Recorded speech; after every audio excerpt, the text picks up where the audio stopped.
Andy. You know, actually, I was invited here by my friend before. Tapos, in-introduce sa akin yung a very nice product. Kasi medyo tumataba ako eh. It was called Nutrifit, yung iniinom siya. Ano nakita ko nung ininom ko, parang busog ako eh. So, I normally take it sa gabi. So, nag-miss ako ng isang meal sa gabi. You know what? After 1 week of taking, it's really amazing. I lost 2.5 kilos. So, I continuously taking it now. Ako very skeptical ako sa mga tinitake ko kasi I'm a registered nurse. So, I work abroad for how many years? So, basically, kailangan hanapin ko kung ano yung dapat sa katawan ko. Okay. Ang nakita ko sa kanya, it contained a lot of fruit, vegetables na talagang kailangan ng katawan natin.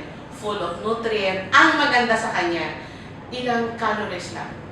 So siguro that's the reason why medyo mabilis yung loss ng weight ko. May tummy, napakalaki yan dati. Kahit parati nga nila akong binibiro, hindi na siya masyadong malaki ngayon.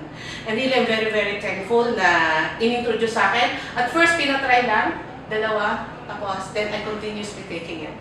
And thank you talaga, I'm very happy na nadala ko dito.